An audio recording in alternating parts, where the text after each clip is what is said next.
Hello guys, kawala ko subong obrahon, nag-decide ko nga magkadto sa port. Bago lang nalubog daw akong bata, tiging hagat ko na sa kadto sa port kay 6 years man ko di wala kakadto guys. Alas nga pulik naman 2024, wala man kami di kalagaw sang bata. O kay bunyag man to niya guys, bunyagan man na siya para magbuot kaayo.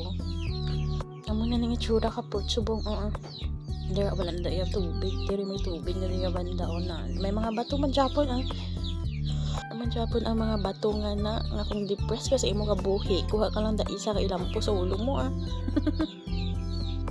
Na kayo sa langit guys. Daw ako. Gwapa kaayo. Ara akong bata o gapong kupong na sa kag-relax tapos gi-orderan ko sa juice man ako no.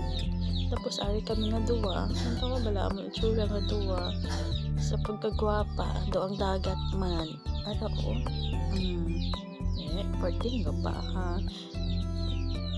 Isang hapon na kaayo, do mga alas 5 na bala guys mo nagkadto kami sa park, saylo kami sa park, alakat lang yan naman nga duwa ya. Kay duwa lang man kami, nag-date sa akong bata nga parting ko pa ha. Amo na ni subong itsura ka kada city park guys, hindi kasi parsong una nga kung may ka-date ka diri, pwede ka pa kapanago kang mag subong hindi na kay makita ka masang katawan sang kadi supporting damuan naman ang katambak na sa guys sa park. Tas nakibot akong bata may dako kuno nga TV. So una wala man na dako nga TV, lantaw siya dira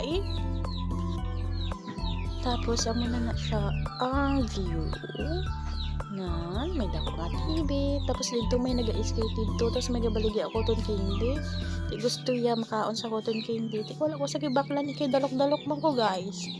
Di mo ko gusto nga baklan sa cotton candy kay iya nga unto maguba na wala ta iilis.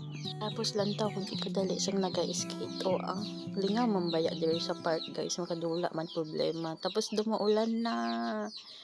Dugay-dugay pulit naman kami. Kaya akong bata ay hindi pwede mabasa sa ulan. Kay gwapa-gwapa ba yan na guys.